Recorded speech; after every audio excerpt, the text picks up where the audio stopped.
आज आपण चौथा पाठ बघूया, हवेचा दाब. या ठिकाणी आपल्याला प्रयोगाबद्दल माहिती दिली आहे. बघूया आपण. सामान्य विज्ञान इयत्ता 7वीच्या पाठ्यपुस्तकातील पाठ क्रमांक 3 नैसर्गिक संसाधनाचे गुणधर्म मधील पृष्ठ 16 वरील हवेला वजन असते हा प्रयोग तुम्ही केला आहे. या कृतीवरून, कोणत्या कृतीवरून? हवेला वजन असते या कृतीवरून तुमच्या असे लक्षात आले असेल की फुग्यातील हवेमुळे फुगलेल्या फुग्याची बाजू खाली गेली. याचाच अर्थ असा होतो की हवेला वजन असते. आपल्यासाठी हे समजायचं आहे. अतिशय महत्वाचे समजून घ्या. हवेला वजन असते याचबद्दल आपल्याला या पाठामध्ये माहिती बघायची आहे. बघा आपल्या पाठाचं नाव काय आहे? हवेचा दाब. बघूया आपण. ज्या वस्तूला वजन असते तिचा खालील वस्तूवर दाब पडतो. आपल्यासाठी हे लाईन अतिशय महत्वाची आहे, समजून घ्या. ज्या वस्तूला वजन असते तिचा खालील वस्तूवर दाब पडतो. हे आपण एका आकृतीच्या सहाय्याने समजून घेऊया. बघा, या प्रकारे एक छोटासा चेंडू घेऊया आणि या चेंडूवर आपण या प्रकारे पुस्तक ठेवूया. हे एक पुस्तक आणि हा दुसरं, हा तिसरा. आता बघा, या तीनही पुस्तकाचं या चेंडूवर या ठिकाणी वजन पडेल का? दाब पडेल का? या ठिकाणी वजन दाब हे एकच आहे. बघा, या ठिकाणी दाब पडेल. ज्या वस्तूला वजन असते तिचा खालील वस्तूवर दाब पडतो. त्याचप्रमाणे वातावरणातील हवेचा दाब पृष्ठभागावर पडतो. बघा काय म्हणत आहे? वातावरणातील हवेचा दाब पृष्ठभागावर पडतो. म्हणजेच बघा, आपण जर याला पृथ्वी समजलं आणि हे वातावरणातील हवा समजली तर या हवेला वजन असते. आपण पहिलेच बघितलं आहे. तर या हवेला वजन असते त्यामुळे हवेचा या ठिकाणी दाब पडेल का? वजन पडेल का? बघा या ठिकाणी इथे काय म्हटलंय? त्याचप्रमाणे वातावरणातील हवेचा दाब पृष्ठभागावर पडतो. हे कळलं? पृथ्वीवरील या हवेच्या दाबामुळे वातावरणात वादळ, पर्जन्य यासारख्या अनेक घडामोडी होतात. बघा, वादळ, पर्जन्य यासारख्या अनेक घडामोडी का होतात? कारण हवेच्या दाबामुळे वातावरणात वादळ, पर्जन्य यासारख्या अनेक घडामोडी होतात. याची काही प्रमुख कारणे आहेत. बघूया आपण. हवेचा दाब पृथ्वी पृष्ठावर सर्वत्र सारखा नसतो. हे कारणे लक्षात राहू द्या. हवेचा दाब वेळोवेळी बदलत असतो. प्रदेशाची उंची, हवेचे तापमान आणि बाष्पाचे प्रमाण हे घटकही हवेच्या दाबावर परिणाम करतात. हे घटक आपण अभ्यासले आहे. जेव्हा जुन्या भूगोलच्या पुस्तकांचा अभ्यास केला त्यावेळेस आपल्याला स्वतंत्र एक पाठ होता त्यावर.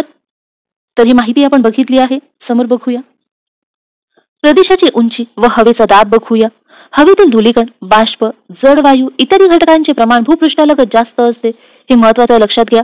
हवेतील धूलिकण, बाष्प, जड वायू इत्यादी घटकांचे प्रमाण भूपृष्ठालगत जास्त असते. बघा, बाष्प भूपृष्ठालगत जास्त का असते? कोणाला माहिती असेल तर कमेंट बॉक्स मध्ये नक्की टाका. उंची वाढत जाते तसे हे प्रमाण कमी होते. हे सुद्धा लक्षात घ्या. उंची वाढत जाते तसे हे प्रमाण कमी होते. म्हणजेच भूपृष्ठापासून जसजसे उंच जावे तसतशी हवा विरळ होत जाते. परिणामी हवेचा दाब उंचीनुसार कमी होतो. बघा, हवेचा दाब उंचीनुसार कमी का होतो? तर बघा, भूपृष्ठापासून जसजसे उंच जावे तसतशी हवा विरळ होत जाते. परिणामी हवेचा दाब उंचीनुसार कमी होते. आपल्याला या माहितीवर सुद्धा प्रश्न विचारले आहे की हवेचा दाब उंचीनुसार कमी होतो की जास्त होतो, म्हणून हे लक्षात राहू द्या. आणि याचं कारण सुद्धा या ठिकाणी एक प्रयोग दिला आहे. बघूया आपण. हवेत उंच जाणारा एक आकाशकंदील घ्या. आकाशकंदिलाला साधारणपणे 5 मीटर लांबीचा साधा दोरा बांधा जेणेकरून तो पुन्हा खाली आणता येईल. आकाशकंदिलाच्या पाकिटावर लिहिलेल्या सूचनेप्रमाणे आकाशकंदील काळजीपूर्वक उघडा व त्यातील मेणबत्तीची वात पेटवा. काय होते त्याचे निरीक्षण करा. काही वेळाने आकाशकंदिलाला बांधलेल्या दोरीने आकाशकंदील खाली उतरवून घ्या व त्यातील मेणबत्ती विझवा. मेणबत्ती पेटल्यावर आकाशकंदील लगेच आकाशाच्या दिशेने वर गेला का? आकाशकंदील वर गेल्यावर मेणबत्ती विझली असती तर आकाशकंदिलाचे काय झाले असते? भौगोलिक स्पष्टीकरण दिलं आहे. बघूया. आकाशकंदिलातील हवा मेणबत्ती पेटल्यावर उष्णतेने गरम होऊ लागते. गरम हवा प्रसरण पावते, हलकी होते व वरच्या दिशेने जाऊ लागते. हे लक्षात घ्या. गरम हवा प्रसरण पावते, हलकी होते व वरच्या दिशेने जाऊ लागते. त्यामुळे आकाशकंदील आकाशाच्या दिशेने उचलला जातो. निसर्गातही असेच घडते. हे लक्षात घ्या. महत्वाचे आहे आपल्यासाठी. तापमान व हवेचा दाब यांचा जवळचा संबंध आहे. जिथे तापमान जास्त असतो तेथे हवेचा दाब कमी असतो. हे आपल्यासाठी महत्वाचं आहे. या प्रकारचे प्रश्न आपल्याला विचारले जातात. तापमान जास्त असते तेथे हवेचा दाब कसा असतो? कमी असतो. हे समजून घेऊया आपण. जास्त तापमानामुळे हवा गरम होते. बघा, जास्त तापमानामुळे हवा गरम होते, प्रसरण पावते आणि हलकी होते. बघा, प्रसरण पावणे म्हणजे काय?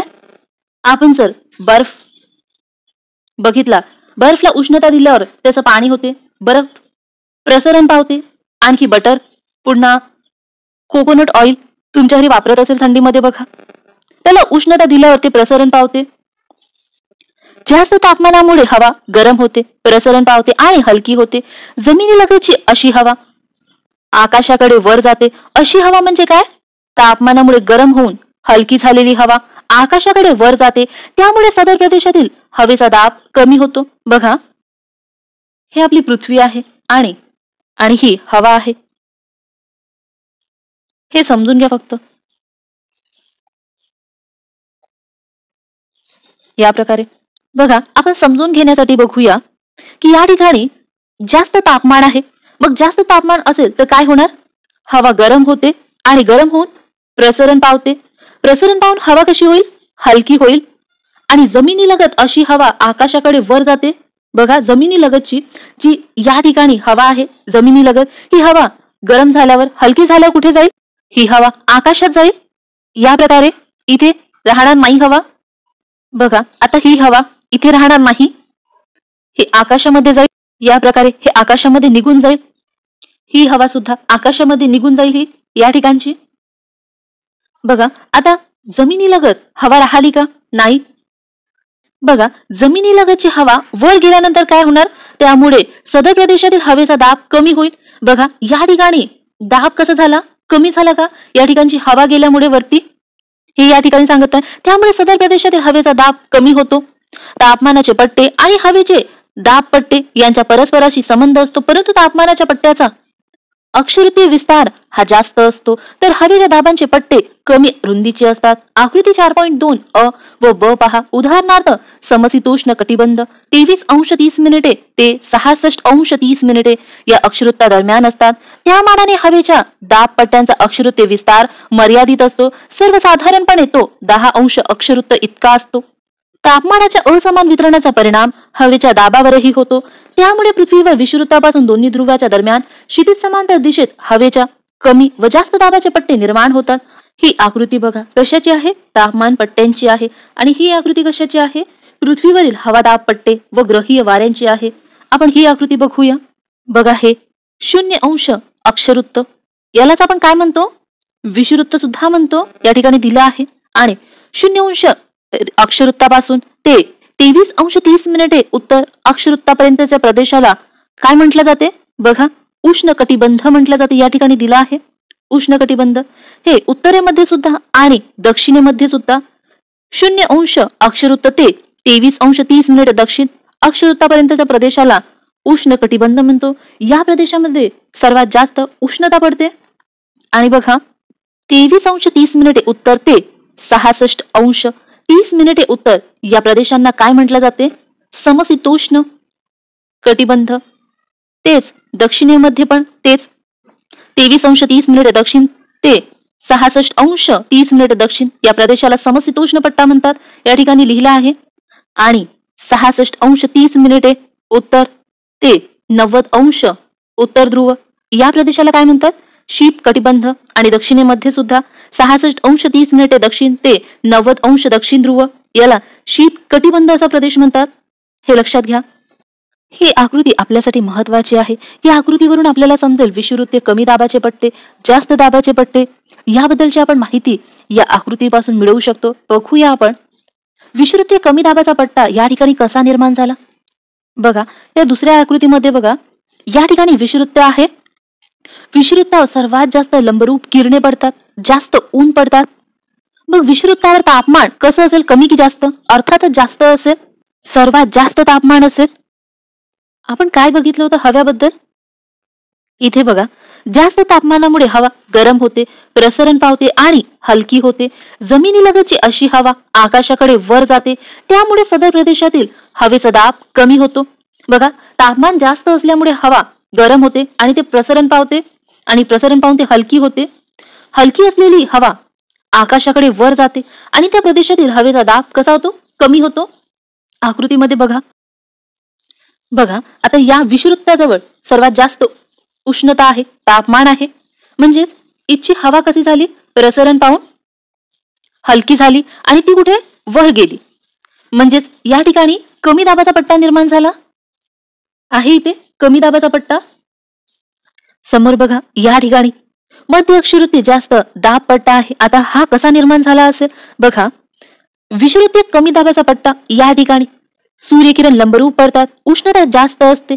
या ठिकाणी तापमान जास्त असल्यामुळे हवा विरळ होऊन हलकी होते आणि ती वर जाते. वर तापमान कमी असल्यामुळे हवा या ठिकाणी येते. या ठिकाणी जास्त हवा असल्यामुळे या ठिकाणी कोणता पट्टा निर्माण होईल? मध्य अक्षवृत्तीय जास्त दाबाचा पट्टा निर्माण होईल. उपध्रुवीय कमी दाब पट्टा आणि ध्रुवीय जास्त दाब पट्टा याबद्दल माहिती आपल्याला समोर सांगितली आहे. त्यावेळेस आपण या पट्ट्याबद्दल माहिती बघूया. आकृती 4.2 अ व ब चे निरीक्षण करून प्रश्नाची उत्तरे सांगा. ही आकृती तापमान पट्टे व दाब पट्टे. उष्णकटिबंधीय प्रदेशामध्ये कोणता दाब पट्टा प्रामुख्याने आढळतो? बघा, कोणता दाब पट्टा आढळतो? बघा, विषुवृत्तीय कमी दाबाचा पट्टा. ज्या ठिकाणी उष्णता जास्त असेल त्या ठिकाणी कमी दाबाचा पट्टा निर्माण होईल. बघा, हे लक्षात घ्या. ध्रुवीय वाऱ्याची निर्मिती कोणत्या दाब पट्ट्याशी निगडीत आहे व ते कोणत्या कटिबंधात येतात याबद्दलची माहिती आपल्याला समोर दिलेली आहे. उष्णकटिबंधीय प्रदेशात हवेचा दाब कमी असल्याचे कारण कोणते? याबद्दल आपण खूपदा माहिती बघितली आहे या पाठामध्ये. बघा, उष्णकटिबंधीय प्रदेशात हवेचा दाब कमी असण्याचे कारण आहे उष्णकटिबंधामध्ये जास्त ऊन पडतात, उष्णता जास्त असते. बघा, जास्त तापमानामुळे हवा गरम होते, प्रसरण पावते आणि हलकी होते. जमिनीलगतची अशी हवा आकाशाकडे वर जाते, त्यामुळे सदर प्रदेशात हवेचा दाब कमी असतो. उष्णकटिबंधामध्ये उष्णता जास्त असते, तापमान जास्त असते. तापमान जास्त असल्यामुळे त्यामधली हवा त्या उष्णकटिबंधीय प्रदेशामधली हवा तापते आणि ते प्रसरण पावून हलकी होते. अशी हलकी झालेली हवा आकाशाकडे वर जाते, त्यामुळे त्या प्रदेशातील हवेचा दाब कमी होतो. हे लक्षात राहू द्या, आपल्याला याबद्दल प्रश्न विचारले जाते. समशीतोष्ण कटिबंधातून वाहणारे वारे कोणत्या दाब पट्ट्याशी संबंधित आहे? कमी दाबाचे पट्टे कोणकोणत्या अक्षवृत्ता दरम्यान आहे? आपला प्रश्न काय होता? कमी दाबाचे पट्टे कोणकोणत्या अक्षवृत्ता दरम्यान आहे? या ठिकाणी बघा, विषुवृत्तीय कमी दाबाचा पट्टा कोणकोणत्या अक्षवृत्ता दरम्यान आहे? 5 अंश उत्तर ते 5 अंश दक्षिण या दरम्यान आहे. आणखी या ठिकाणी बघा, उपध्रुवीय कमी दाबाचा पट्टा कोणत्या अक्षवृत्ता दरम्यान आहे? 55 अंश उत्तर ते 65 अंश उत्तर या दरम्यान आहे.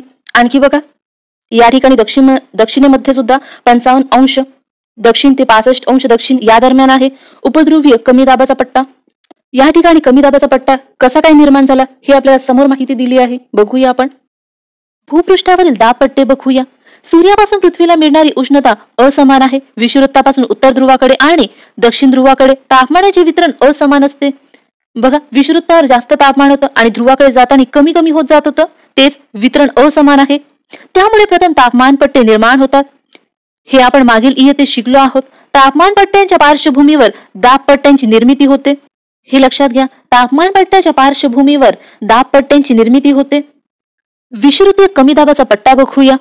संपूर्ण पृथ्वीचा विचार करता फक्त कर्कवृत्त ते मकरवृत्त या दरम्यान सूर्याची किरणे लंबरूप पडतात, हे बघितलं होतं आपण. त्यामुळे या भागात तापमान जास्त असते. या प्रदेशातील हवा तापते, प्रसरण पावते आणि हलकी होऊन आकाशाकडे जाते. ही माहिती आपण खूपदा बघितली. ही क्रिया सतत घडत असल्याने या प्रदेशाच्या मध्यवर्ती भागात म्हणजेच 0 अंश ते 5 अंश उत्तर व दक्षिण अक्षवृत्ताच्या दरम्यान हवेचा कमी दाबाचा पट्टा निर्माण होते. ही माहिती आपण खूपदा बघितली, त्यामुळे हे नेहमी तुमच्या लक्षात राहील, कधीही विसरणार नाही तुम्ही. मध्य अक्षवृत्तीय जास्त दाबाचे पट्टे बघूया. विषुवृत्तीय प्रदेशातून आकाशाकडे गेलेली उष्ण व हलकी हवा अधिक उंचीवर गेल्यानंतर ध्रुवीय प्रदेशाकडे उत्तर व दक्षिण दिशेत वाहू लागते. हे आपण एका आकृतीच्या सहाय्याने बघूया. या ठिकाणी आपली पृथ्वी आहे. हा विषुवृत्तीय प्रदेश आहे आणि या ठिकाणी 25 ते 35 अंश या दरम्यानचा प्रदेश. विषुवृत्तीय प्रदेशातून आकाशाकडे गेलेली उष्ण व हलकी हवा. बघा, उष्ण व हलकी हवा म्हणजे काय? आपण ओले कपडे उन्हामध्ये वाळवायला टाकतो, त्यावेळेस काय होते? जास्त तापमानामुळे ते कपडे वाढते, वाढल्यानंतर ते गरम होते आणि हलके होते. ते हवा सुद्धा या ओल्या कपड्याप्रमाणेच आहे, हे समजून घ्या. बघा, विषुवृत्तीय प्रदेशातून म्हणजे या प्रदेशातून आकाशाकडे गेलेली हवा, ती हवा कशी आहे? उष्ण आणि हलकी. उष्ण व हलकी का आहे? कारण या ठिकाणी जास्त तापमान असते. तापमानामुळे हवा प्रसरण पावून हलकी होते. बघितलंय आपण. बघा, या ठिकाणची उष्ण व हलकी हवा आकाशाकडे गेली म्हणजेच काय? ते पृथ्वीपासून दूर गेली.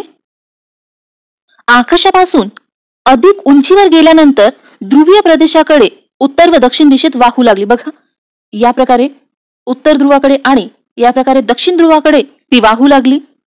उंचावरील कमी तापमानामुळे, बघा, उंचीनुसार तापमान कमी कमी होत जाते. आपण सुरुवातीलाच बघितलं होतं. उंचावरील कमी तापमानामुळे ती थंड होऊन जड होते. बघा, ती हलकी हवा उंचावर गेली आणि तिथे कमी तापमान असल्यामुळे ती थंड होऊन जड झाली.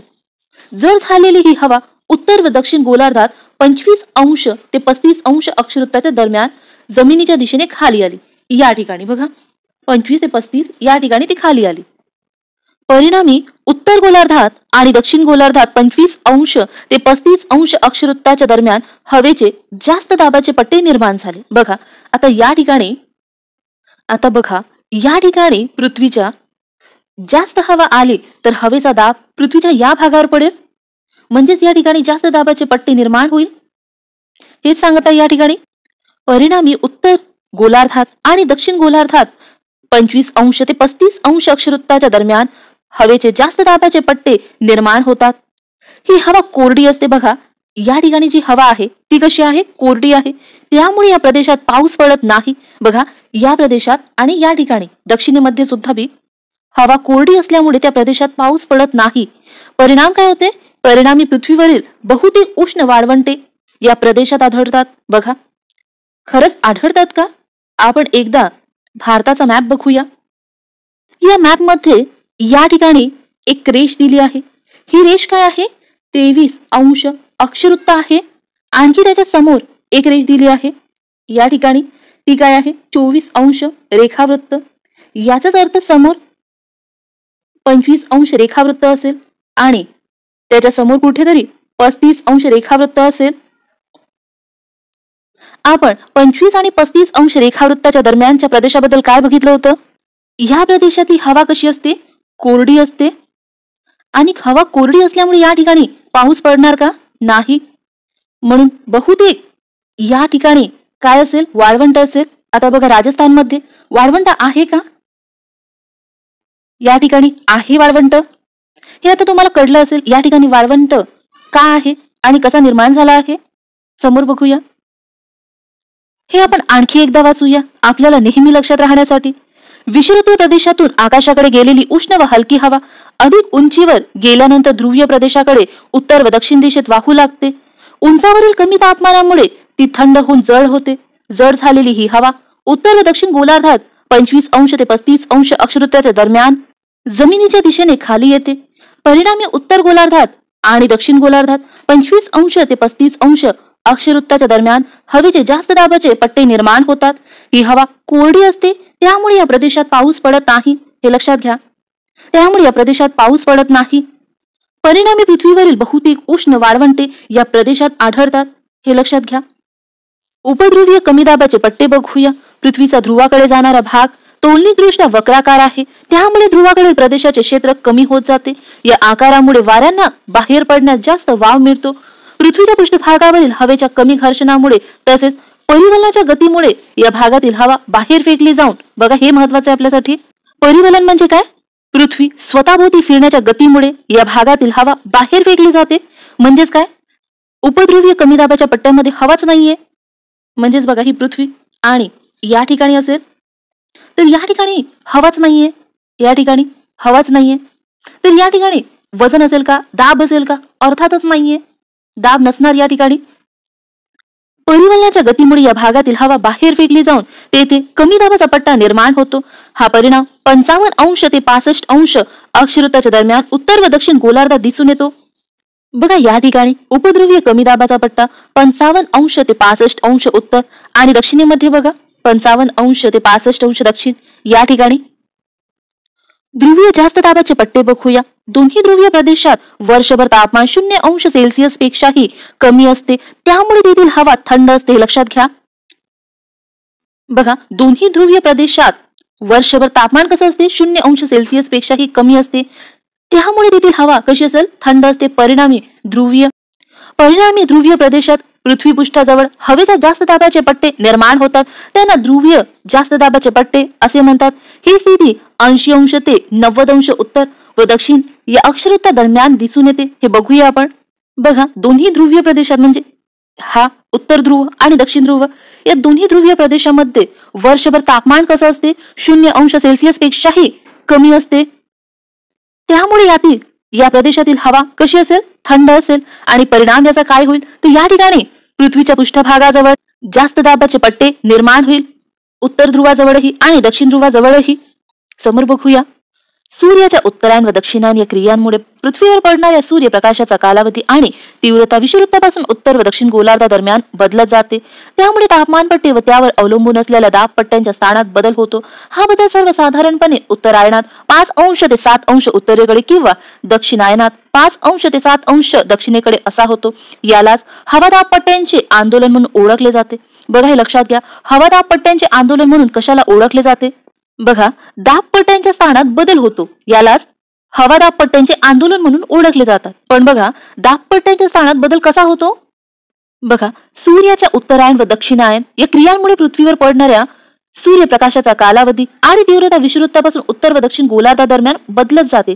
त्यामुळे तापमानपट्टे व त्यावर अवलंबून असलेल्या दाबपट्ट्याच्या स्थानात बदल होत जातो. हा बदल कसा असतो. हा बदल सर्वसाधारणपणे उत्तरायणात 5 अंश ते 7 अंश उत्तरेकडे किंवा दक्षिणायनात 5 अंश ते 7 अंश दक्षिणेकडे असा असतो. यालाच हवादाबपट्ट्यांचे आंदोलन म्हणून ओळखले जाते. आकृती 5.6 मोसमी वारे पहा. बघूया आपण मोसमी वारे.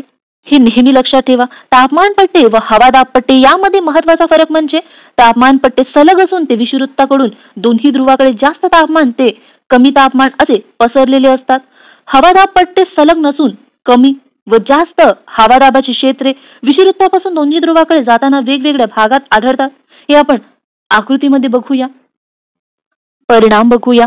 हवेच्या दाबाचे खालील परिणाम होतात. हे हवेच्या दाबाचे परिणाम लक्षात राहू द्या, आपल्याला विचारले जाऊ शकते.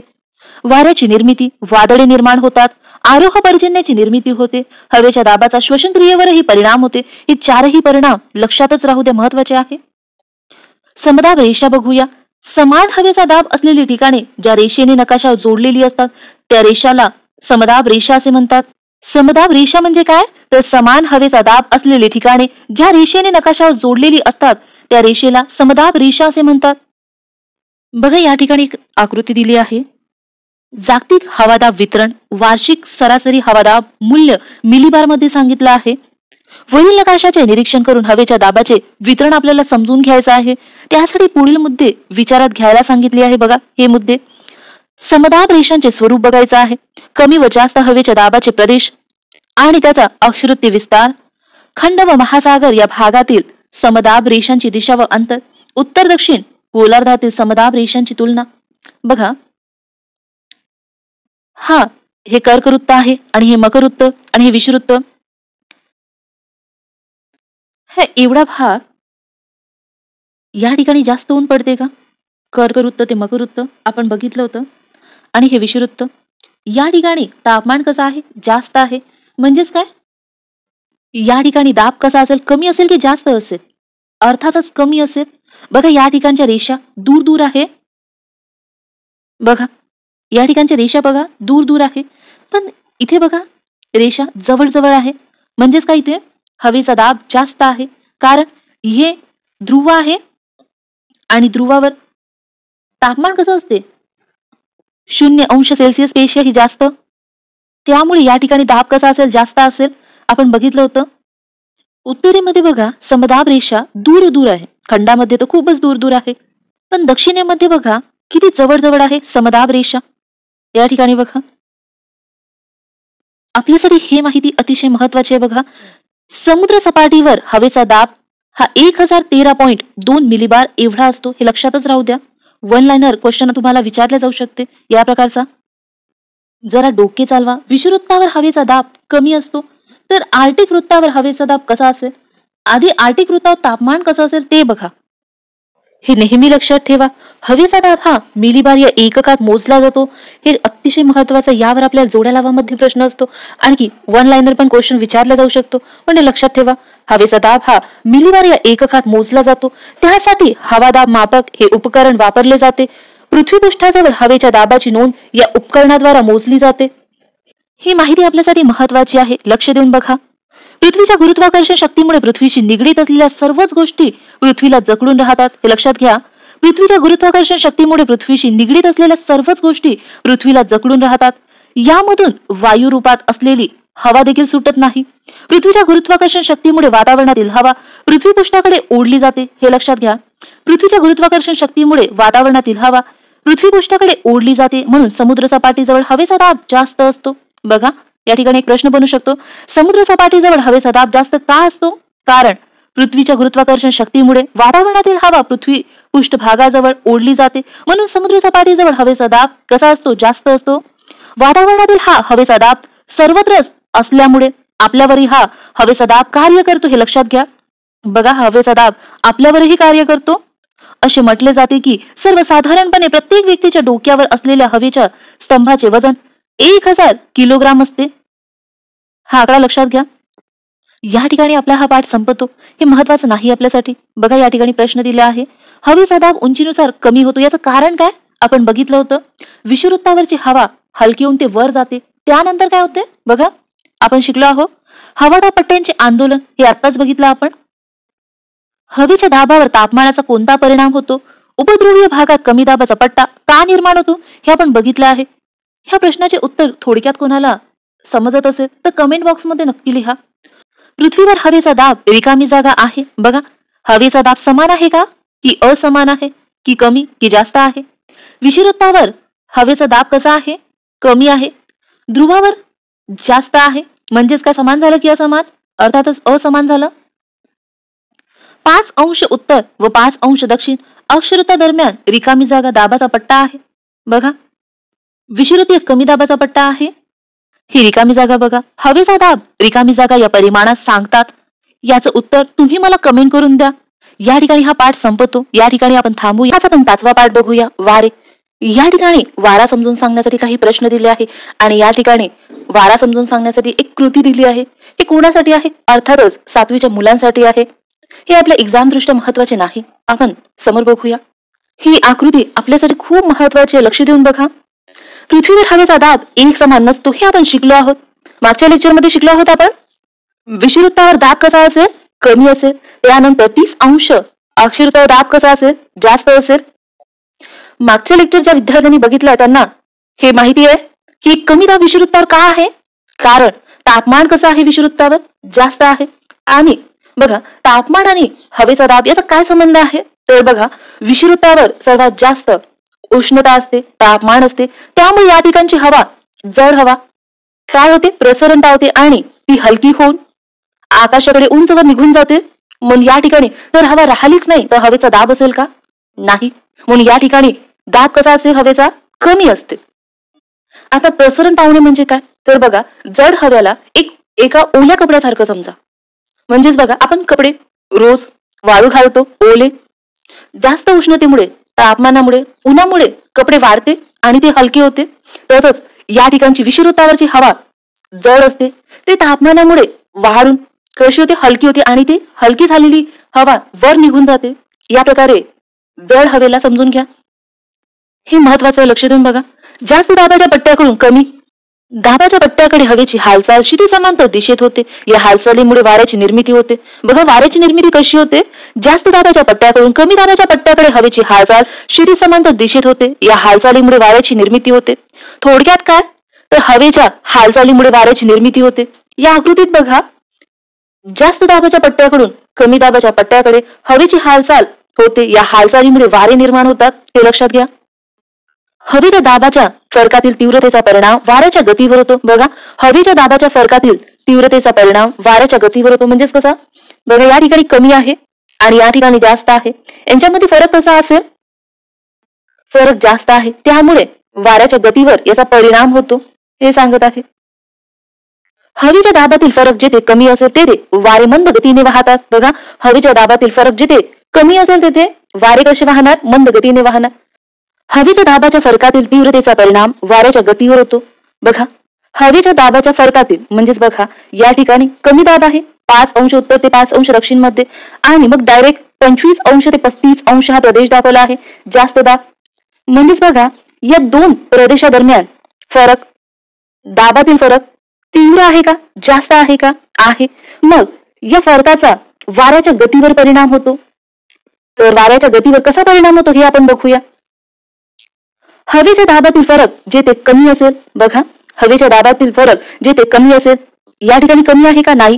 5 अंश ते 25 अंश असा फरक आहे. तेथे वारा कसा मंद गतीने वाहतात, म्हणजे या ठिकाणी वारा मंद गतीने वाहणार नाही. सर्वसाधारणपणे जागतिक पातळीत हवेच्या दाबातील फरक जेथे अधिक असेल, या ठिकाणी अधिक आहे का? आहे. म्हणजेच तेथे वारा वेगाने वाहेल. या प्रदेशामध्ये वारा कसा वाहणार? वेगाने वाहणार आहे, कारण यातील फरक तीव्र आहे म्हणून. बघा, समजून घेण्यासाठी आपण विचार करूया. या प्रदेशामध्ये दाब कसा आहे? 5 किलो आहे. किलो मध्ये समजून घेण्यासाठी.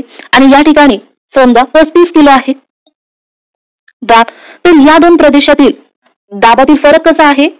जास्त आहे. 30 किलो फरक पडते. म्हणजे वारा कसा वाहेल? वेगाने वाहणार या प्रदेशामध्ये, कारण दाबामध्ये फरक तीव्र आहे म्हणून. हे लक्षात घ्या. आणखी एक उदाहरण घेऊया आपण. बघा, या ठिकाणी 8 डिग्री अक्षुवृत्त असेल, म्हणजेच बघा या ठिकाणी 8 किलो वजन असेल आणि या ठिकाणी 5 किलो. यांच्यामध्ये फरक किती आहे? 3 किलोचा. म्हणजे 3 किलोचा फरक कमी आहे. म्हणजेच बघा या ठिकाणी काय लिहिलं आहे? हवेच्या दाबातील फरक जेथे कमी असेल, या ठिकाणी कमी आहे या प्रदेशात 8 किलो आणि 5 किलो. या ठिकाणी वारे कसे वाहणार? मंद गतीने वाहणार. या प्रदेशामध्ये वारे कसे वाहणार? मंद गतीने, कारण या दोन प्रदेशातील हवेच्या दाबाचा फरक कसा आहे? कमी आहे. हे समजून घ्या. संपूर्ण पृथ्वीच्या संदर्भात विचार करता पृथ्वीच्या परिवलनाचा परिणाम वाऱ्याच्या वाहण्याच्या दिशेवर होतो. हे लक्षात घ्या. पृथ्वीच्या परिवलनाचा परिणाम वाऱ्याच्या वाहण्याच्या दिशेवर होतो. उत्तर गोलार्धात वारे आपल्या मूळ दिशेपासून उजवीकडे वळतात, तर दक्षिण गोलार्धात ते मूळ दिशेच्या डावीकडे वळतात. आकृती 5.2 पहा. आकृतीमध्ये ही दिशा वक्र बाणाने दाखवली आहे. पश्चिमेकडून पूर्वेकडे होणाऱ्या पृथ्वीच्या परिवलनामुळे वाऱ्याच्या मूळ दिशेत बदल होते. हे लक्षात घ्या. बघा, या ठिकाणी एक प्रश्न बनू शकतो. वाऱ्याच्या मूळ दिशेत बदल का होतो? कारण पश्चिमेकडून पूर्वेकडे होणाऱ्या पृथ्वीच्या परिवलनामुळे वाऱ्याच्या मूळ दिशेत बदल होतो. हे लक्षातच ठेवा. पृथ्वी कशी फिरते? पश्चिमेकडून पूर्वेकडे फिरते. यावर प्रश्न राज्यसेवेच्या प्री मध्ये विचारला आहे, म्हणून हे महत्वाचं लक्षात घ्या. पश्चिमेकडून पूर्वेकडे होणाऱ्या पृथ्वीच्या परिवलनामुळे वाऱ्याच्या मूळ दिशेत बदल होतो. आपण आकृती बघूया. ही आकृती बघा. या आकृतीमध्ये वाऱ्याच्या दिशेत होणारा बदल दाखवला आहे. वारे कशी वाहतात? जास्त दाबाकडून कमी दाबाकडे वारे वाहतात. बघा, या ठिकाणी दाखवलं आहे लाल कलरच्या बाणाने. जास्त दाबाकडून कमी दाबाकडे वारे वाहतात. वाऱ्यांची मूळ दिशा लाल कलरच्या बाणाने दाखवली आहे. बघा, ही वाऱ्याची मूळ दिशा आहे.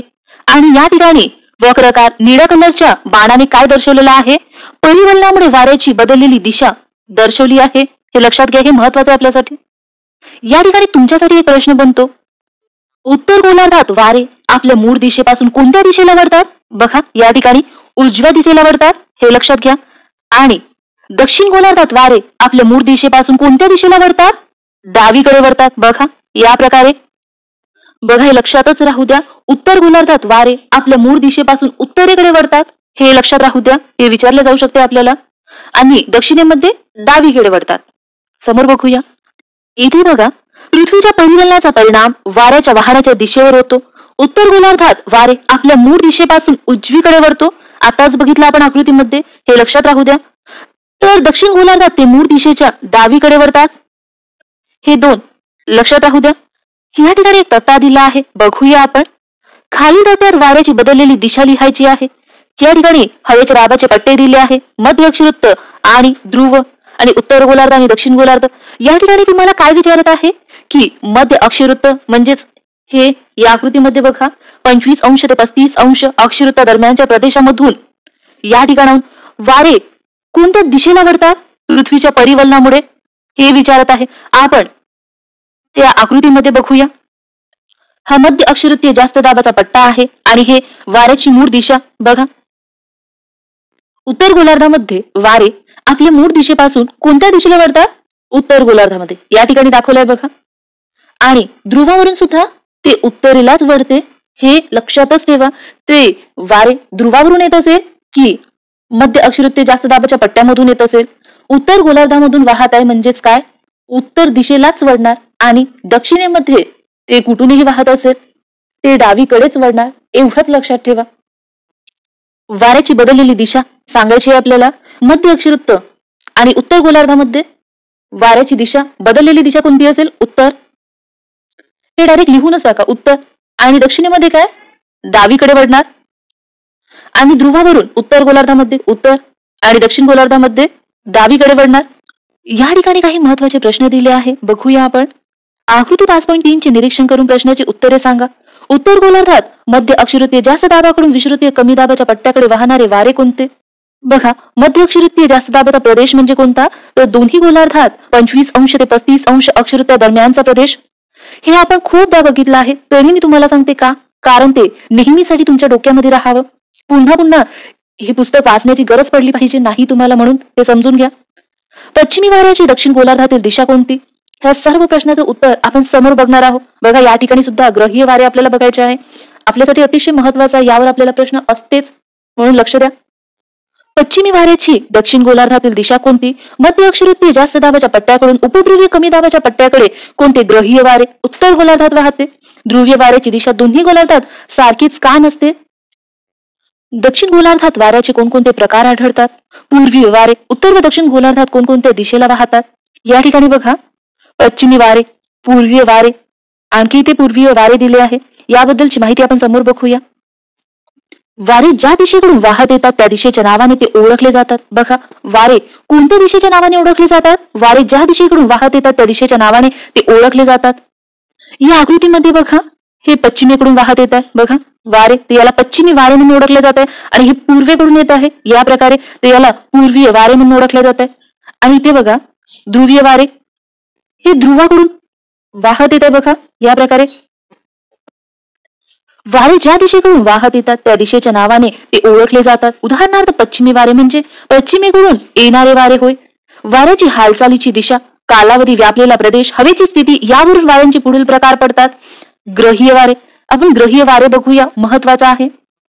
ग्रहीय वारे पृथ्वीवर जास्त दाबाच्या पट्ट्याकडून कमी दाबाच्या पट्ट्याकडे वर्षभर नियमितपणे वारे वाहतात. हे बघितलं होतं आपण आकृतीमध्ये. हे वारे पृथ्वीचे विस्तीर्ण क्षेत्र व्यापतात, त्यामुळे त्यांना ग्रहीय वारे म्हणतात. बघा, ग्रहीय वारे का म्हणतात? कारण हे वारे पृथ्वीचे विस्तीर्ण क्षेत्र व्यापतात, त्यामुळे त्यांना ग्रहीय वारे म्हणतात. उदाहरणार्थ, पूर्वीय वारे, पश्चिमी वारे, ध्रुवीय वारे. आताच आपण आकृतीमध्ये बघितलं, हे पूर्वीय, पश्चिमी आणि ध्रुवीय वारे, हे 3 वारे लक्षात राहू द्या.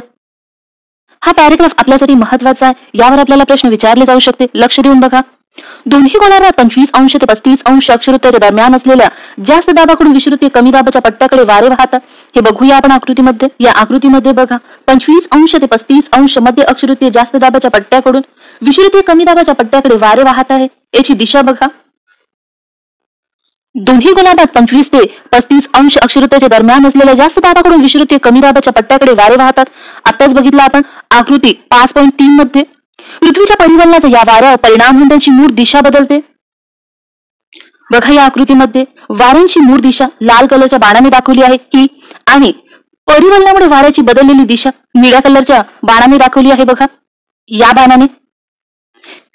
हे प्रत्येक लाईनला तुम्हाला मी आकृती का दाखवत आहे? कारण हे तुमच्या नेहमीसाठी लक्षात राहावं, आणखी तुम्हाला हे परत बघायची गरज पडली पाहिजे नाही, हे समजून घ्या. ही आकृती 5.3 बघा, या ठिकाणी दिला आहे, आणि याची परिवलनामुळे या प्रकारे दिशा बदलली आहे. बघा, पृथ्वीच्या परिवलनाचा या वाऱ्यावर परिणाम होऊन त्याची मूळ दिशा बदलते. उत्तर गोलार्धात हे वारे ईशान्येकडून नैऋत्येकडे, तर दक्षिण गोलार्धात आग्नेयेकडून वायव्येकडे वाहतात. उत्तर गोलार्धामध्ये वाऱ्याची दिशा बघा, ईशान्येकडून नैऋत्येकडे आहे, या प्रकारे. तर दक्षिण गोलार्धामध्ये वाऱ्यांची दिशा आग्नेयेकडून वायव्येकडे आहे, या प्रकारे या बाणाने दर्शवला आहे. हे लक्षात घ्या. उत्तर गोलार्धात हे वारे ईशान्येकडून नैऋत्येकडे, तर दक्षिण गोलार्धात आग्नेयेकडून वायव्येकडे वाहतात. हे दोन्ही वारे विषुवृत्ताजवळील हवेच्या शांत पट्ट्याजवळ येऊन मिळतात. या वाऱ्यांना पूर्वीय वारे म्हणतात. बघा, पूर्वीय वारे कशाला म्हणतात? दोन्ही गोलार्धात मध्य अक्षरुत्तीय जास्त दाबाच्या पट्ट्याकडून विषुवृत्तीय कमी दाबाच्या पट्ट्याकडे वाहणाऱ्या दोन्ही वाऱ्यांना पूर्वीय वारे म्हणतात. हे लक्षात घ्या. आपण आकृतीमध्ये बघितलं होतं हा प्रश्न. बघा, मगाशी आपण हा प्रश्न बघितला होता, पण आता तुम्हाला याचं उत्तर माहिती असेल. उत्तर गोलार्धात मध्य अक्षरुत्तीय जास्त दाबाकडून विषुवृत्तीय कमी दाबाच्या पट्ट्याकडे वाहणारे वारे कोणते? पूर्वीय वारे. आताच आपण बघितलं. या प्रकारे आपण प्रत्येक प्रश्नाचं उत्तर समजून घेऊया. दोन्ही गोलार्धात मध्य अक्षुवृत्तीय जास्त दाबाच्या पट्ट्याकडून 60° अक्षुवृत्ताच्या जवळ असलेल्या हवेच्या कमी दाबाच्या पट्ट्याकडे वारे वाहतात. आकृती 5.3 मध्ये दिल्याप्रमाणे पृथ्वीच्या परिवलनाचा परिणाम होऊन त्यांची मूळ दिशा बदलते. दक्षिण गोलार्धात हे वारे वायव्येकडून आग्नेयेकडे तर उत्तर गोलार्धात नैऋत्येकडून ईशान्येकडे वाहतात. या वाऱ्यांना पश्चिमी वारे म्हणतात. बघा, पश्चिमी वारे कशाला म्हणतात? आपले उत्तर आहे, दोन्ही गोलार्धात मध्य अक्षुवृत्तीय जास्त दाबाच्या पट्ट्याकडून 60° अक्षुवृत्ताच्या कमी दाबाच्या पट्ट्याकडे वाहणाऱ्या वाऱ्यांना पश्चिमी वारे म्हणतात. आणि यांची दिशा कशी असते? दक्षिण गोलार्धात वायव्येकडून आग्नेयेकडे तर उत्तर गोलार्धात नैऋत्येकडून ईशान्येकडे, या प्रकारे यांची दिशा असते. आता आपण एक आकृती जरी बघू तरी हे आपल्याला समजून जाईल. आता ही आकृती तुमच्या नजरेसमोर येताच तुम्हाला पश्चिमी वारे म्हणजे काय समजून जाईल.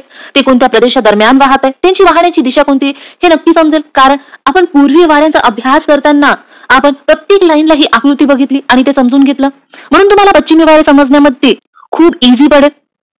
पश्चिमी वारे वाहण्याची दिशा बघा, नैऋत्येकडून ईशान्येकडे आहे आणि ते कोणत्या प्रदेशादरम्यान वाहतात? तर 25° ते 35° अक्षुवृत्त या प्रदेशातून ते 55° 65° अक्षुवृत्तीय उपध्रुवीय कमी दाबाच्या प्रदेशाकडे वाहते. आणि दक्षिणेमध्ये सुद्धा तेच 25 ते 35° आणि 55 ते 65°. जर एक्झाम मध्ये तुम्हाला पूर्वीय वारे किंवा पश्चिमी वाऱ्याची दिशा विचारली असेल आणि तुमच्या लक्षात नसेल किंवा तुम्ही कन्फ्युज होत असेल तर त्यावेळी तुम्ही काय करू शकता? तुम्ही या प्रकारे एक पृथ्वीगोल काढू शकता. हे विषुववृत्तीय कमी दाबाचा प्रदेश, हा मध्य अक्षुवृत्तीय जास्त दाबाचा प्रदेश उत्तरेमध्ये आणि हा दक्षिणेमध्ये मध्य अक्षुवृत्तीय जास्त दाबाचा पट्टा. वारे कसे वाहतात? वारे जास्त दाबाच्या प्रदेशाकडून कमी दाबाच्या प्रदेशाकडे वाहतात. आपण खूपदा बघितलं आहे. मग या आकृतीमध्ये बघा, वारे कसे वाहणार आहे? जास्त दाबाच्या प्रदेशाकडून कमी दाबाच्या प्रदेशाकडे या प्रकारे.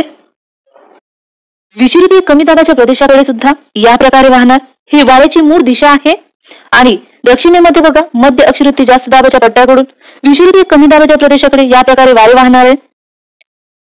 या प्रकारे तुमच्यासाठी एक प्रश्न, उत्तर गोलार्धामध्ये वारे आपल्या मूळ दिशेपासून कोणत्या दिशेला वळतात? उजवीकडे वळतात.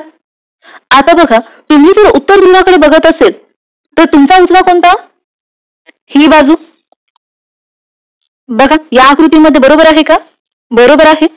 आणि जर तुम्ही दक्षिण ध्रुवाकडे बघत असेल तर तुमचा उजवा कोणता? ही बाजू. आहे का या आकृतीमध्ये? दुसऱ्या आकृतीमध्ये बघा, बरोबर आहे आपलं. आता दक्षिण गोलार्धामध्ये बघा, या ठिकाणी वारे आपल्या मूळ दिशेपासून कोणत्या दिशेला वळतात? दक्षिण गोलार्धामध्ये डावीकडे वळतात. तुमचा डावा बाजू बघा, जर तुम्ही उत्तर ध्रुवाकडे बघत असेल तर तुमची डावी बाजू ही या प्रकारे बघा, या आकृतीमध्ये दिला आहे, म्हणजेच आपलं बरोबर आहे. आणि जर तुम्ही दक्षिण ध्रुवाकडे बघत असाल तर तुमची डावी बाजू कोणती? ही बाजू. बरोबर आहे. एक्झाम मध्ये जर ही आकृती तुम्हाला काढतो म्हटलं तर तुम्हाला खूप वेळ लागू शकते, थोडा तरी वेळ लागेलच. पण याची प्रॅक्टिस केल्यावर तुम्हाला हे खूप कमी सेकंद मध्ये काढता येऊ शकते. आणि यामध्ये दोनच गोष्टी लक्षात ठेवायच्या आहे. वारे कसे वाहतात? जास्त दाबाच्या प्रदेशाकडून कमी दाबाच्या प्रदेशाकडे वाहतात, ही एक गोष्ट. आणि दुसरी कोणती गोष्ट? उत्तर गोलार्धात आणि दक्षिण गोलार्धात वारे आपल्या मूळ दिशेपासून कोणत्या दिशेला वळतात. हे दोनच गोष्ट लक्षात ठेवली तर तुम्ही आकृती खूप कमी सेकंद मध्ये काढू शकणार.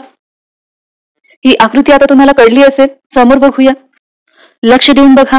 दोन्ही गोलार्धात ध्रुवीय जास्त दाबाच्या पट्ट्याकडून उपध्रुवीय कमी दाबाच्या पट्ट्याकडे जे वारे वाहतात त्यांना ध्रुवीय वारे असे म्हणतात. बघा, ध्रुवीय वारे कोणत्या वाऱ्यांना म्हणतात? दोन्ही गोलार्धात ध्रुवीय जास्त दाबाच्या पट्ट्याकडून उपध्रुवीय 55° ते 65° कमी दाबाच्या पट्ट्याकडे जे वारे वाहतात त्यांना ध्रुवीय वारे असे म्हणतात. या वाऱ्यांची दिशा सर्वसाधारणपणे पूर्वेकडून पश्चिमेकडे असते.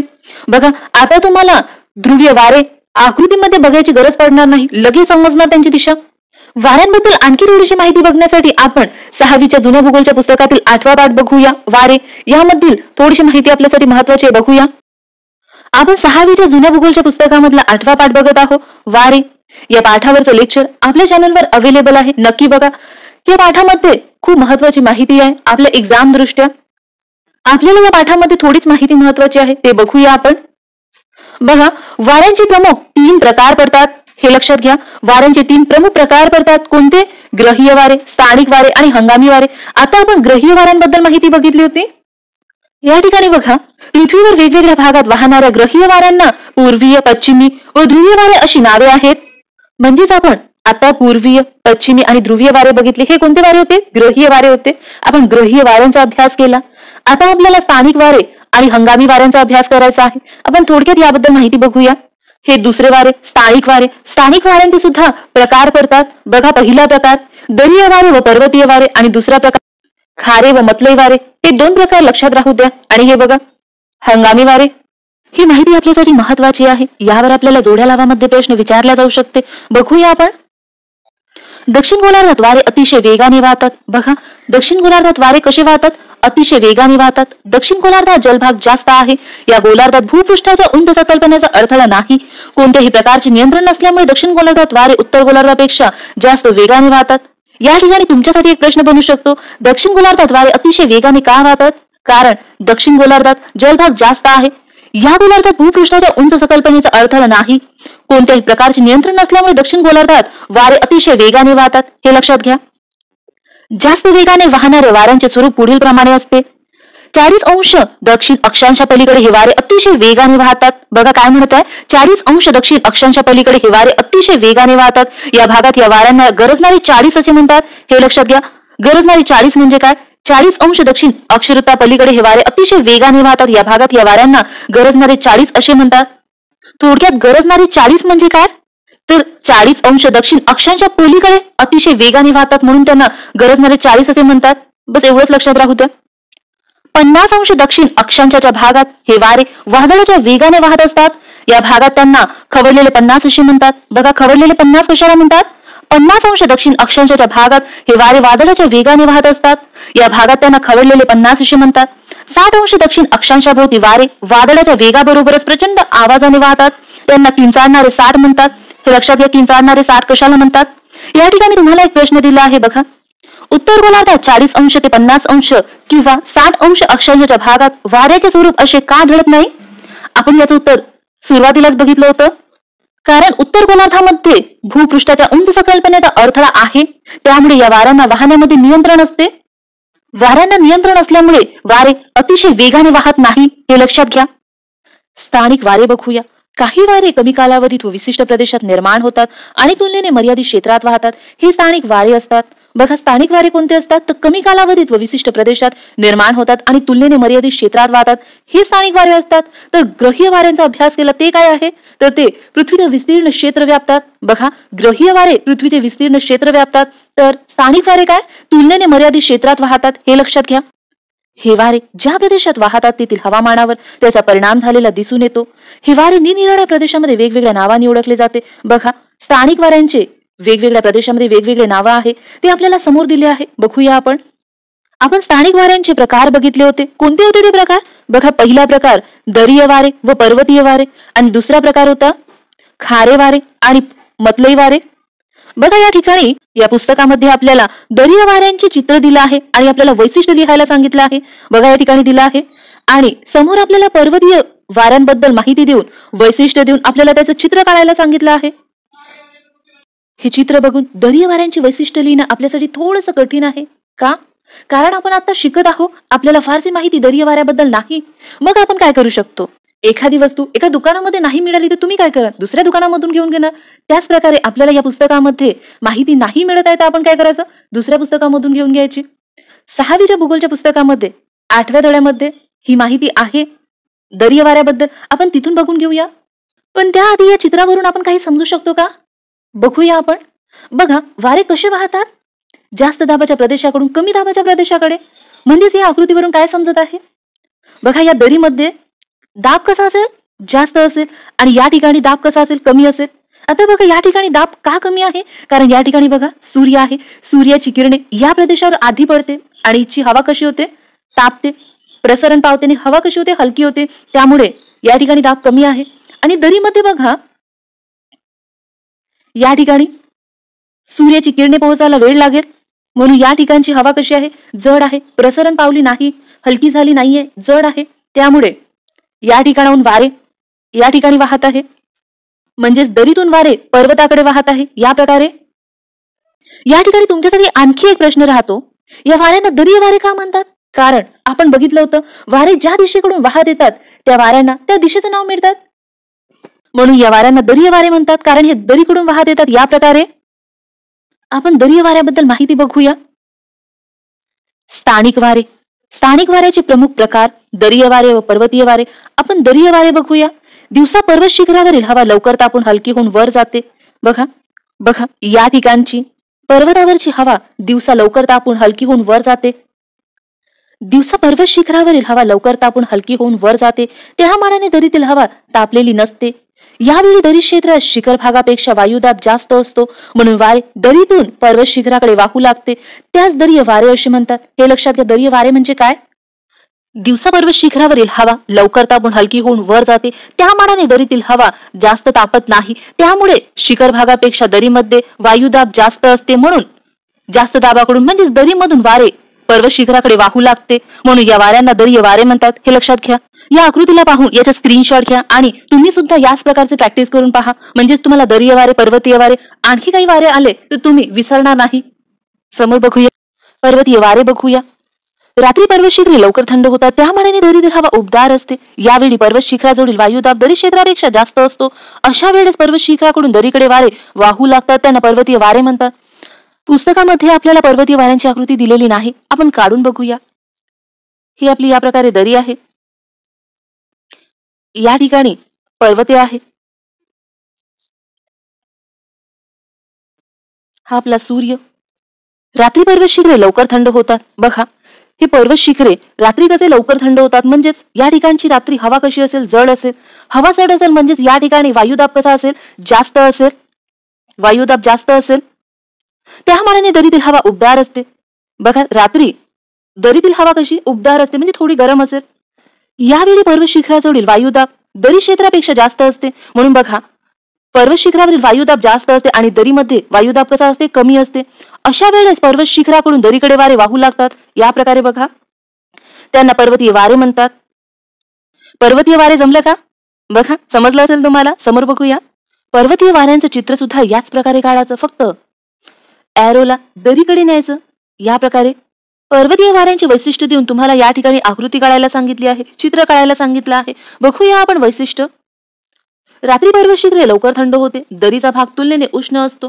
पर्वतावर हवेचा दाब जास्त असतो. पर्वताकडून दरीकडे थंड वारे वाहतात. दरीतील उष्ण व हलकी हवा वर ढकलली जाते, त्यामुळे थंड हवा दरीकडे वेगाने खाली येते. पर्वतीय वारे सूर्यास्तानंतर वाहतात, म्हणजेच रात्री वाहतात. हे आपण वैशिष्ट्य आत्ताच बघितलं होतं. तुम्हाला हे कळलं असेल पर्वतीय वारे म्हणजे काय आहे. समोर बघूया. ही माहिती आपल्यासाठी महत्वाची आहे, लक्ष देऊन बघा. विषुववृत्ताच्या उत्तर व दक्षिणेस सुमारे 5 अंश अक्षांशापर्यंत वर्षातील बराच काळ हवा शांत असल्याने तेथे वारे वाहत नाही, म्हणून या पट्ट्याला विषुववृत्तीय शांत पट्टा असे म्हणतात. हे लक्षात घ्या. विषुववृत्तीय शांत पट्टा काय असते तर 5 अंश उत्तर व दक्षिणेस वर्षातील बराच काळ हवा शांत असल्याने तेथे वारे वाहत नाही, म्हणून या पट्ट्याला विषुववृत्तीय पट्टा असे म्हणतात. कर्कवृत्त व मकरवृत्ताजवळच्या 25 अंश ते 35 अंश उत्तर व दक्षिण अक्षवृत्तादरम्यान जास्त दाबाचा पट्टा असतो. हा पट्टा शांत पट्टा आहे. याला अश्व अक्षांश असे म्हणतात. हॉर्स लॅटिट्यूड या प्रकारचं नाव आहे. आणि 5 अंश ते 5 अंश कमी दाबाचा पट्टा आहे. बघा, हे लक्षात घ्या. अश्व अक्षांश व विषुववृत्तीय शांत पट्टा हे दोनही कीवर्ड्स लिहून ठेवा कुठेतरी. आणि काय होते? 25 ते 35 जास्त दाबाच्या पट्ट्यालाच अश्व अक्षांश म्हणतात, तर 5 अंश उत्तर व 5 अंश दक्षिण कमी दाबाच्या पट्ट्यालाच विषुववृत्तीय शांत पट्टा म्हणून सुद्धा ओळखल्या जाते. या प्रकारचं लक्षात घ्या. पुढे दिलेल्या आकृतीचे निरीक्षण करा. खारे, सागरीय वारे, मतले, भूमीय वारे याविषयी विचारलेल्या प्रश्नाचे उत्तरे सांगा. आपण खारे आणि मतले वारे म्हणजे काय बघूया. खारे वारे बघूया. दिवसा समुद्राच्या पाण्यापेक्षा किनारी भागातील जमीन लवकर व जास्त प्रमाणात तापते. हे लक्षात घ्या. दिवसा समुद्राच्या पाण्यापेक्षा किनारी भागातील जमीन लवकर व जास्त प्रमाणात तापते, त्यामुळे जमिनीवरील हवा ही जास्त तापते व वायुदाब कमी होतो. समुद्राचे पाणी उशिरा तापते. हे लक्षात घ्या. समुद्राचे पाणी उशिरा तापते, म्हणून समुद्रावरील हवा कमी तापते, त्यामुळे तेथे वायुदाब जास्त असतो. दिवसा समुद्राकडून जमिनीकडे वारे वाहतात, त्यांना खारे वारे म्हणतात. हे आपण आकृतीमध्ये बघूया. ही आकृती बघा. जमीन लवकर तापली आणि यावरची हवा सुद्धा लवकर तापले आणि हलके होऊन वर गेले. परिणामी या ठिकाणी कमी दाबाचा पट्टा निर्माण झाला आणि समुद्राचं पाणी उशिरा तापलं, म्हणून समुद्राच्या पाण्यावरील हवे सुद्धा लवकर तापत नाही, ते थंडच राहते. म्हणून परिणामी या ठिकाणी जास्त दाबाचा पट्टा निर्माण झाला आणि वारे कसे वाहू लागले? जास्त दाबाच्या पट्ट्याकडून कमी दाबाच्या पट्ट्याकडे, म्हणजे समुद्राच्या पाण्याकडून जमिनीकडे वारे वाहू लागले. या वाऱ्यांना खारे वारे म्हणतात. ही आकृती काय सांगत आहे ते बघूया आपण. जमिनीवरील हवा तापते व वर जाते परिणामी या ठिकाणी कमी दाबाचा पट्टा निर्माण होतो.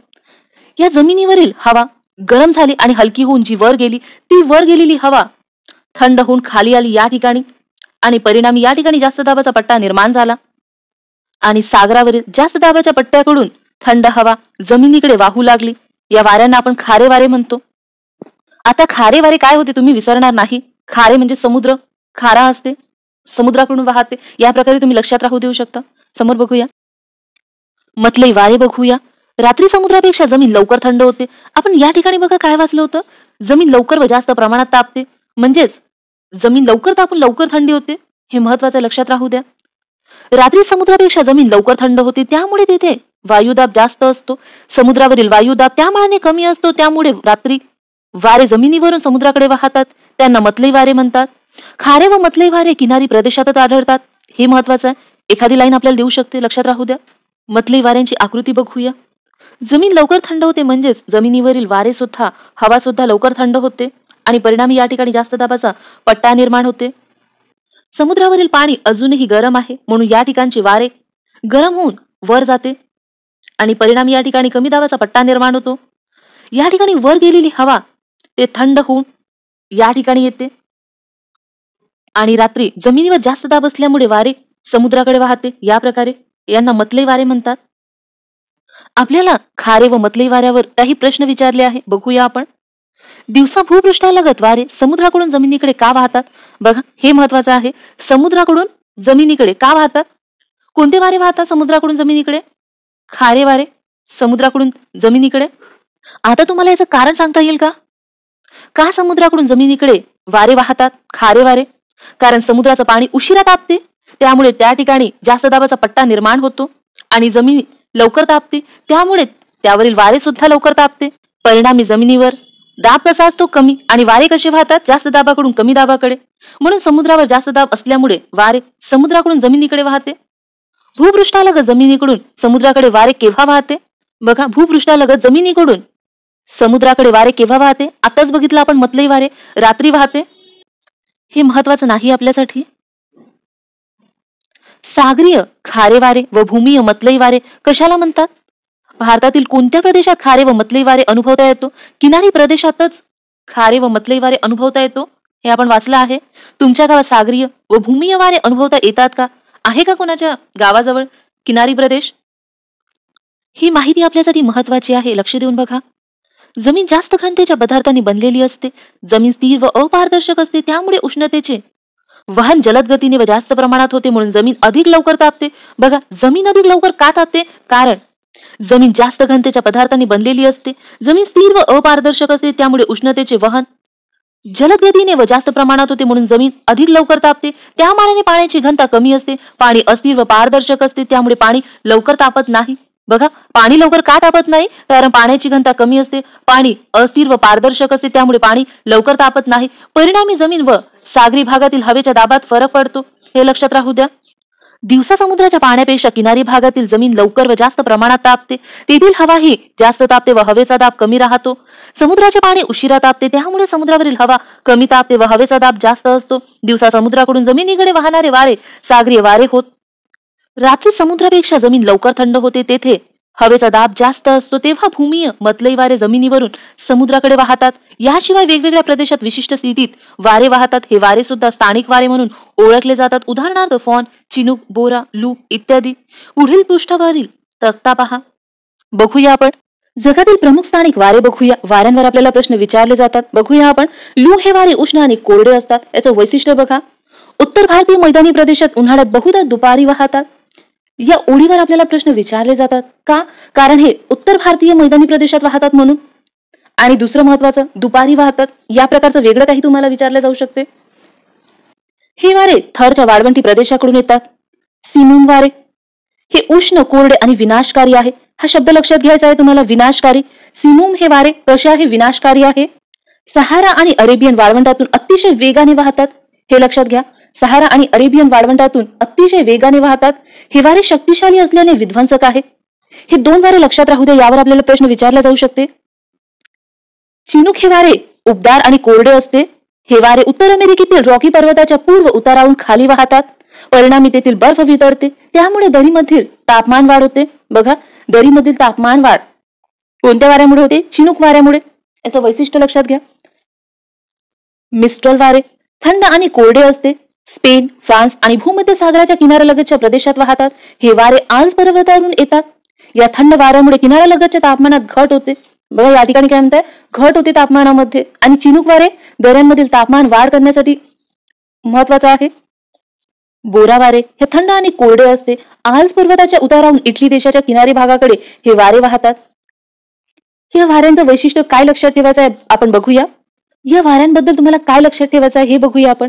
लू हे वारे उत्तर भारतीय मैदानी प्रदेशात उन्हाळ्यात बहुधा दुपारी वाहते. हे पूर्ण ओळच लक्षात राहू द्या, कारण हे आपल्या भारतामध्ये वाहते म्हणून महत्वाचं आहे. हे वारे थरच्या वाळवंटी प्रदेशाकडून येतात, हे सुद्धा लक्षात घ्या. सिमो हे विनाशकारी आहे, हे महत्वाचं लक्षातच राहू द्या. सहारा आणि अरेबियन वाळवंटातून अतिशय वेगाने वाहतात, हे सुद्धा एक पूर्ण ओळ लक्षात राहू द्या. आणि हे विध्वंसक आहे, हा एक शब्द लक्षात राहू द्या. चिनूक हे वारे यांचं वैशिष्ट्य दऱ्यांमधील तापमानात वाढ करते, हे लक्षात राहू द्या. आणि चिनूक हे वारे कोणत्या पर्वतावरून वाहते? रॉकी पर्वतावरून. रॉकी पर्वत हा कुठे आहे? उत्तर अमेरिकेतील. तुम्हाला आणखी 2 माहिती मिळाल्या. रॉकी पर्वत कुठचा आहे? उत्तर अमेरिकेमध्ये आहे. या प्रकारे 2 माहिती मिळाली. आणि मिस्टर तापमानात घट करते का? कारण हे वारे थंड आहे. आणि बोरा वारेमध्ये काय महत्वाचं आहे? आल्प्स पर्वत लक्षात राहू द्या. एवढीच माहिती महत्वाची आहे, लक्षात राहू द्या. पाम्पेरो वारे थंड आणि कोरडे आहे. याचं वैशिष्ट्य बघा. दक्षिण अमेरिकेतील पंपास गवताळ प्रदेशात हे वारे वाहतात, हे लक्षात राहू द्या. फॉन हे वारे उष्ण आणि कोरडे आहे. हे वारे आल्प्स पर्वताच्या उत्तर भागात वाहतात. बघा, यामधून तुम्हाला काय लक्षात ठेवायचं आहे?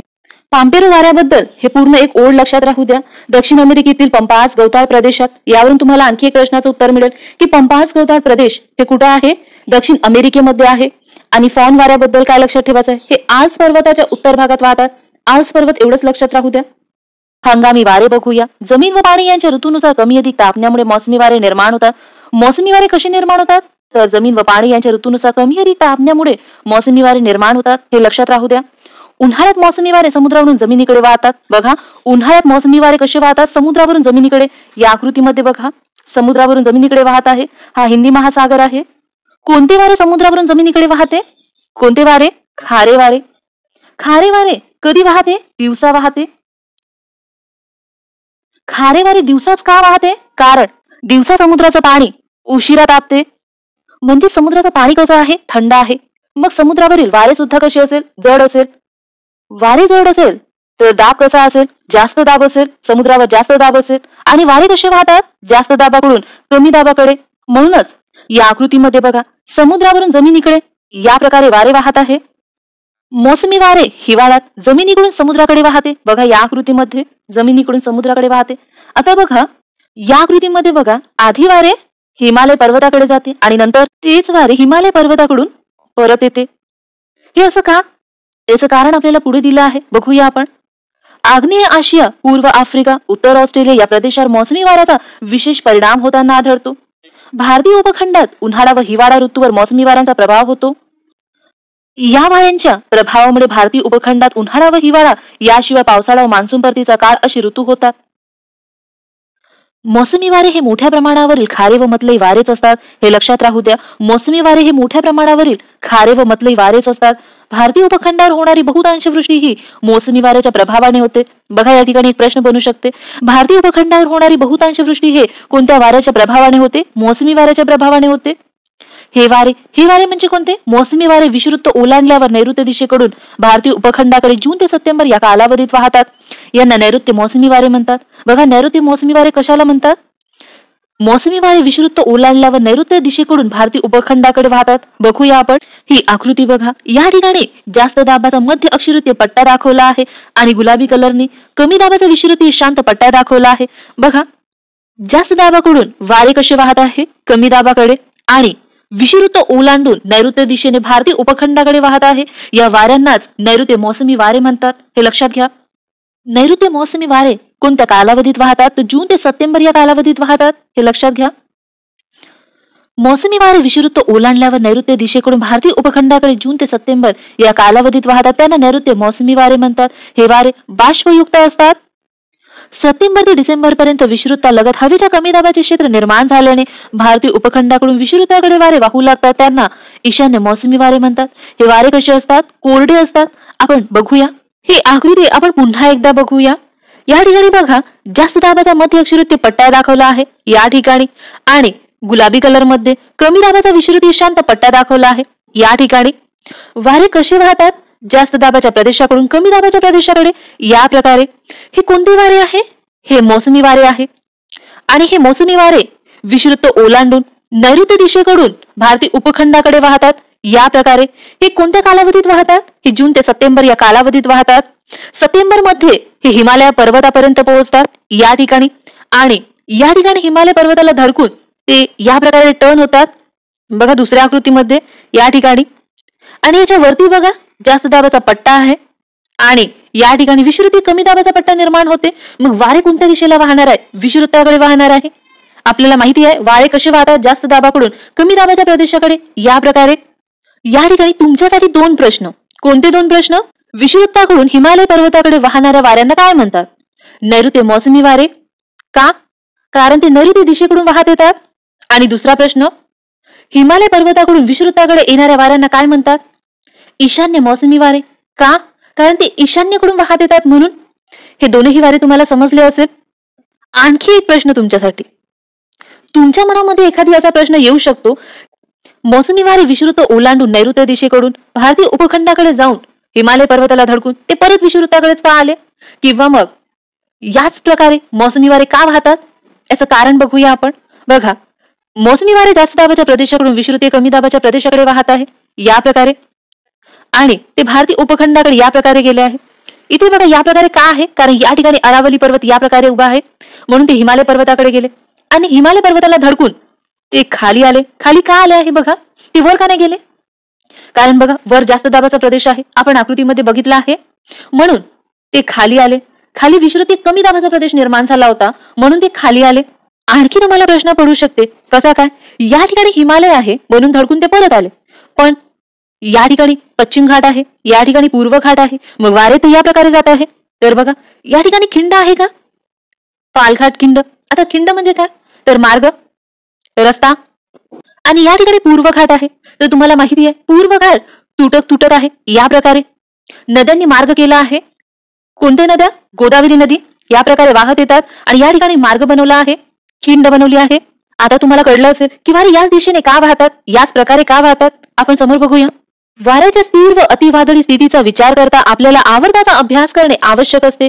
आवर्त बघूया आपण. आवर्त, एखाद्या ठिकाणी हवेचा दाब कमी असतो व सभोवताली हवेचा दाब जास्त असतो तेव्हा आवर्त वाऱ्याची परिस्थिती निर्माण होते. बघा, आवर्त वाऱ्याची परिस्थिती केव्हा निर्माण होते? जेव्हा एखाद्या ठिकाणी हवेचा दाब कमी असतो व सभोवताली हवेचा दाब जास्त असतो तेव्हा आवर्त वाऱ्याची परिस्थिती निर्माण होते. बघूया आपण, आकृती दिली आहे पुस्तकामध्ये.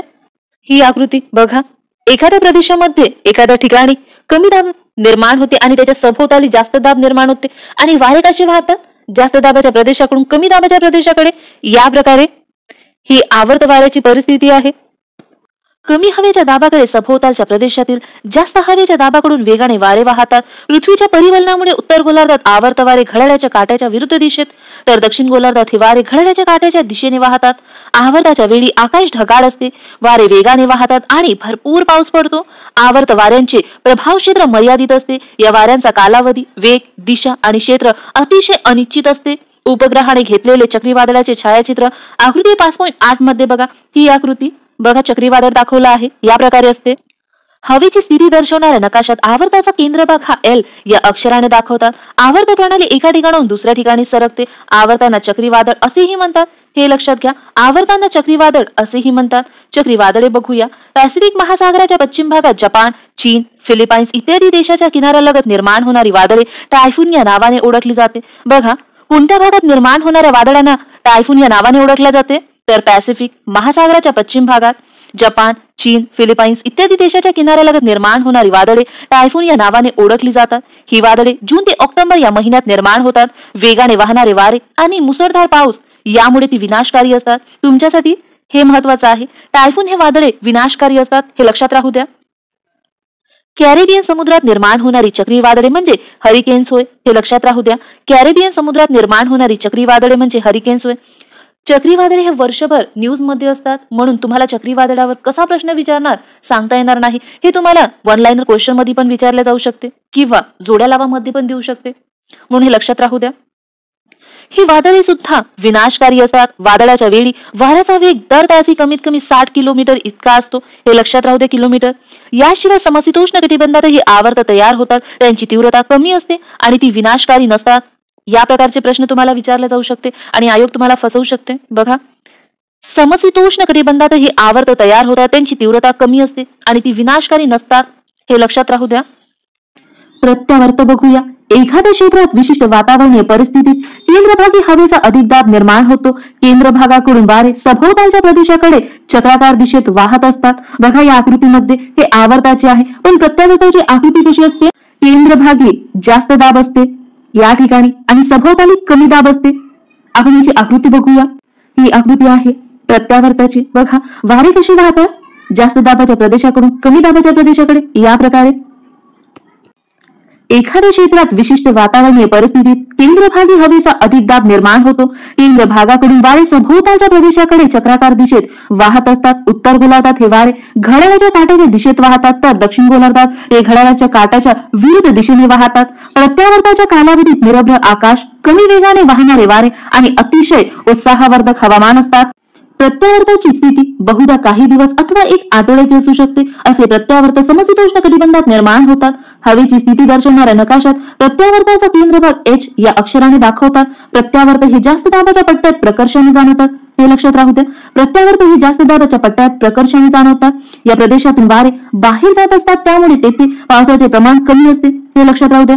या प्रदेशामध्ये पावसाचे प्रमाण कमी का असते माहित आहे का तुम्हाला? वादळांना नाव देण्याची प्रथा. जगभर येणाऱ्या विविध चक्रीवादळांना नावे देण्यात येतात. या नावांची यादी प्रत्येक महासागरासाठी तयार करण्यात येते. महासागराच्या अवतीभोवती असणाऱ्या देशांनी सुचवलेल्या नावावरून ही यादी तयार करतात. वाऱ्याचा वेग 33 नॉट्स, सुमारे 60 किलोमीटर प्रति तास किंवा त्याहून अधिक असल्यास त्या वादळांना नावे देण्यात येतात. सामान्यपणे लक्षात राहावे म्हणून वादळांना नावे देण्याची प्रथा पद्धत आहे, हे लक्षात घ्या. या ठिकाणी हा पाठ संपतो. आपण यावरचे काही प्रश्न बघूया. योग्य पर्याय निवडून वाक्य पूर्ण करायचं आहे. बघूया आपण. हवा प्रसरण पावली की घन होते का? नाही. नाहीशी होते का? नाही. दमट होते का? नाही. तर मग राहिलं काय? विरळ होते, हेच आपले उत्तर. वारे हवेच्या जास्त दाबाकडून कसे वाहतात? आणखी जास्त दाबाकडे वाहतात का? नाही. थंड हवेच्या दाबाकडे वाहतात का? नाही. मग हवेच्या कमी दाबाकडे वाहतात, हे आपले उत्तर. उत्तर गोलार्धात विषुववृत्ताकडे येणारे वारे पृथ्वीच्या परिवलनामुळे दक्षिणेकडे वळतात का? नाही. पूर्वेकडे वळतात का? नाही. ते पश्चिमेकडे वळतात. आपण आकृतीमध्ये बघूया. या आकृतीमध्ये बघा, उत्तर गोलार्धामध्ये विषुववृत्ताकडे येणारे वारे पृथ्वीच्या परिवलनामुळे कोणत्या दिशेला वळतात? पश्चिम दिशेला वळतात. आपलं उत्तर काय आहे? पश्चिमेकडे वळतात. भारतीय उपखंडावरून वाहणाऱ्या हंगामी वाऱ्यांची दिशा हिवाळ्यात कोणती आहे? आणि गरजणारे 40 वारे दक्षिण गोलार्धात. या 2 प्रश्नाचं उत्तर तुम्ही मला कमेंट करून द्या. या ठिकाणी आपण थांबूया. आजची माहिती तुम्हाला आवडली असेल तर व्हिडिओला लाईक करा, शेअर करा आणि कमेंट करून नक्की सांगा. थँक्यू.